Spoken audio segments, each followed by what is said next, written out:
Assalamualaikum warahmatullahi wabarakatuh. Halo semuanya, welcome back to my channel Uniro Project. Pada kesempatan video kali ini, gue akan ngebahas salah satu skutik dari pabrikan yang berlogo sayap mengepak, teman-teman. Karena desain patennya baru aja didaftarkan di Indonesia. Wah, apakah artinya skutik ini akan masuk ke Indonesia? Atau skutik ini akan rilis kapan di Indonesia ya, teman-teman? Pokoknya nanti akan gue jelaskan ya. Jadi untuk motor tersebut tuh sebelumnya dari luar negeri, Honda luar negeri ya teman-teman.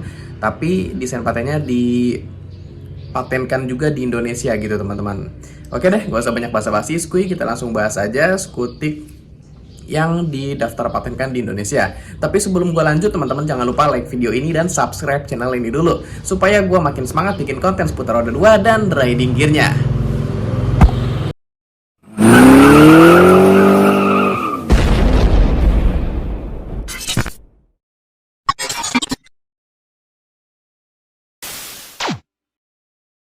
Oke teman-teman, jadi untuk desain yang didaftar patenkan ke Indonesia itu skutiknya futuristik banget teman-teman.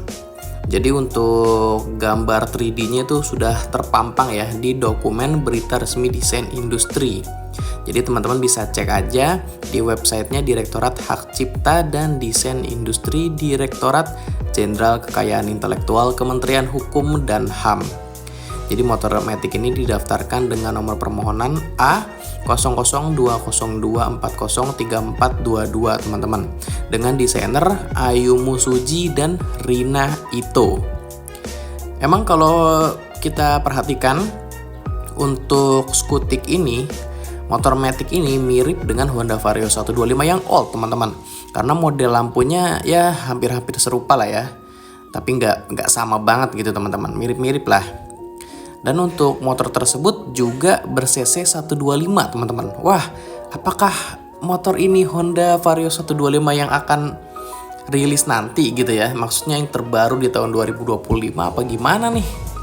Tapi kalau kita lihat dari bagian kaki-kaki ya teman-teman, ini kayaknya bukan kaki-kaki buat pengganti Vario 125 dah. Soalnya kaki-kakinya tuh kecil teman-teman. Terus bodinya juga agak lebar dan besar. Ini kayak ciri khas motor-motor Cina ya.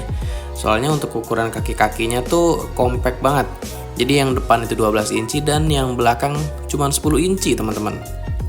Jadi kalau motor ini, kalau kita lihat yang ada di luar negeri ya, motor ini tuh Honda NX 125 RX teman-teman. Ini adalah motor dari Honda Cina ya, dari pabrikan APM Wuyang Honda. Kalau di Indonesia kan APM-nya itu kan Astra Honda Motor.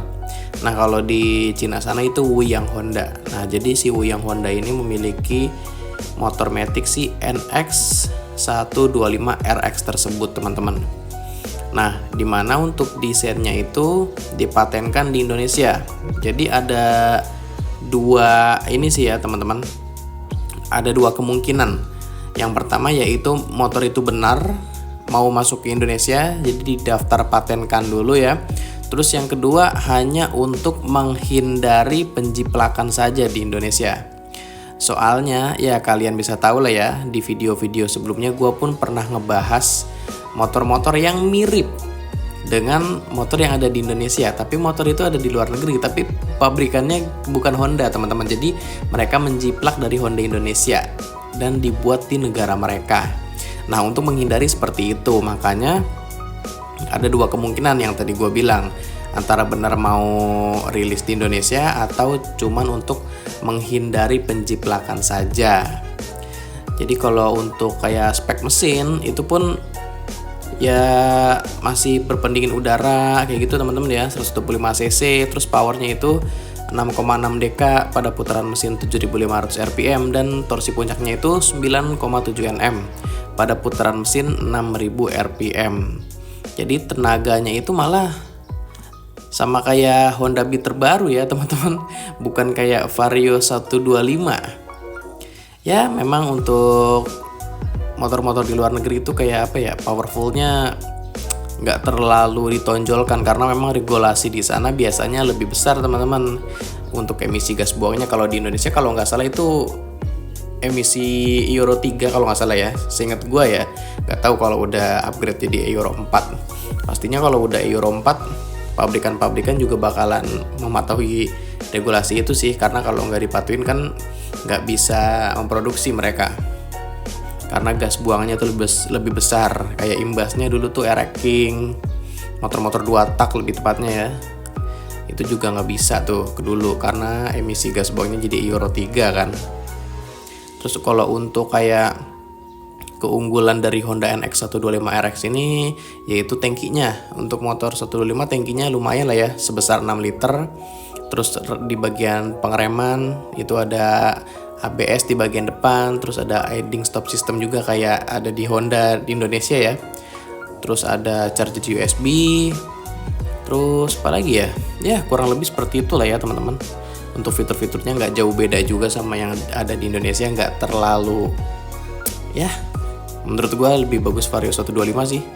Kalau menurut teman-teman gimana? Perlu atau tidak si Honda NX125 RX-nya ini didatangkan ke Indonesia, atau ya nggak usah aja lah?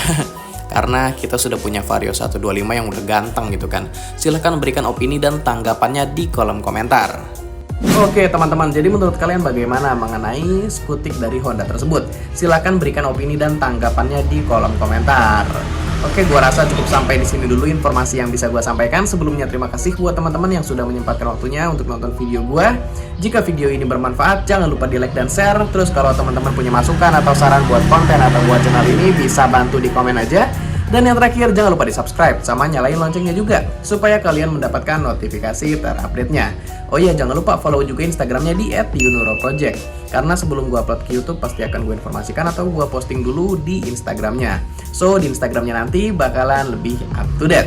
Oke, gua rasa itu aja dulu. Sampai berjumpa di video seputar roda 2 dan riding gear selanjutnya. Thank you semuanya.